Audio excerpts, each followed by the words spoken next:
Hello friends, heartiest congratulations to all those who have secured excellent percentile in Maharashtra MCA CET. Guys, your hard work, dedication and sleepless night truly paid off. But at the same time, those didn't get the score they hoped for, guys, don't lose your heart. This single exam doesn't define your future. Sometimes the setbacks are just a setup for a bigger comeback. Guys, आप में से ऐसे बहुत से students होंगे जिनके कम percentile आए होंगे। गाइस, टेंशन नहीं लेना है। यहाँ पे एक चीज आपको समझना है कि किस तरीके से अब आगे आपको कॉलेज का सिलेक्शन करना है और अपने स्किल्स को डेवलप करना है जिससे कि आपका करियर बेहतर हो सके। अभी एक स्टूडेंट का मुझे एक कॉल आया था। उसने कहा कि सर, जब मेरा रिस्पॉन्स शीट जनरेट हुआ तब मैंने देखा मार्क्स ज्यादा थे। उस समय मेरे दोस्तों के मार्क्स मुझसे कम थे, बट अब परसेंटाइल आया तो पता चला कि मेरे परसेंटाइल कम हो गए और उनके ज्यादा हो गए। आखिर ये कैसे हुआ? दोस्तों, सिंपल सा आंसर है नॉर्मलाइजेशन। जिन स्लॉट्स में ये एग्जाम कंडक्ट कराई जाती है, कभी एक पेपर इजी होता है, कभी एक पेपर टफ होता है। नॉर्मलाइजेशन प्रोसेस से ये पॉसिबल है कि आपका रिस्पॉन्स शीट में मार्क्स ज्यादा थे लेकिन आपका परसेंटाइल कम हो गया हो। अब आप उसके लिए कुछ नहीं कर सकते, सीईटी सेल को कंप्लेन नहीं कर सकते। अब जो स्कोर है आपको एक्सेप्ट करना है। तो अब आगे क्या क्या होगा? दोस्तों, सबसे पहले तो वेबसाइट पे कॉलेज का लिस्ट आएगा। 2025-26 इस एकेडमिक ईयर में अब आपको यहाँ पे एडमिशन होने वाला है। गाइस, सबसे पहले यहाँ पे कॉलेज का सीट मैट्रिक जनरेट होगा। मतलब कौन से कॉलेज इस साल नए एड ऑन हुए हैं। हो सकता है कुछ कॉलेज इस लिस्ट से बाहर हो जाए, लगभग तो ज्यादा कॉलेज बाहर नहीं होते हैं, नए नए कॉलेज ही यहाँ पे एड ऑन होते रहते हैं। ऐसे में सबसे पहले अगर हमें वेट करना है तो उस कॉलेज लिस्ट का वेट करना है।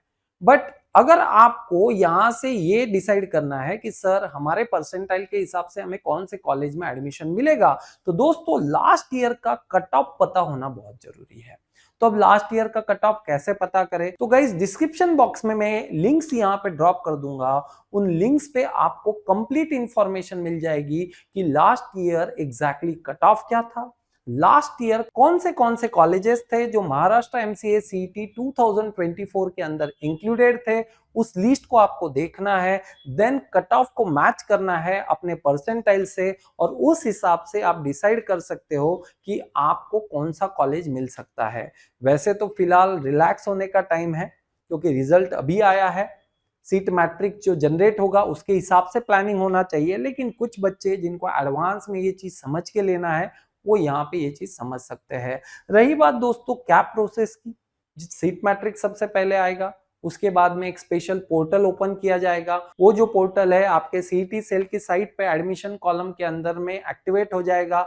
वहां पे आपका सारा प्रोसेस कंप्लीट होगा। सो कैप राउंड में जो भी हम लोग कट ऑफ के हिसाब से कॉलेज लिस्ट चेक करके जो भी कॉलेजेस सिलेक्ट करेंगे गाइज, उन कॉलेजेस को हमें कैप राउंड में इंसर्ट करना है अपने परसेंटाइल के अकॉर्डिंगली, आपके चॉइस के अकॉर्डिंगली। अगर कैप 1 में आपका नंबर लग गया तो ठीक है, अदरवाइज दोस्तों आप कैप 2 में जा सकते हो। अगर लग गया नंबर तो कैप 1 में वो सीट क्या कर सकते हैं, फ्रीज कर सकते हैं।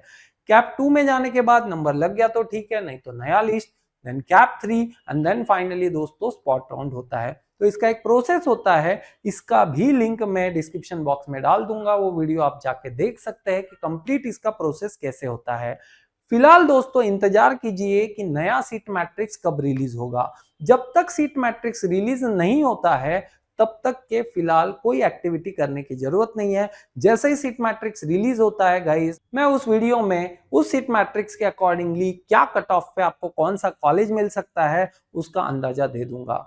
फिलहाल जो भी वीडियोस आप यहाँ वहां देखने वाले हो वो पूरा लास्ट ईयर के डेटा पे बेस रहेगा, जो कि दोस्तों बस आपको एक कहे तो सेटिस्फैक्शन मिलेगा कि ओके मेरा यहाँ यहाँ हो सकता है।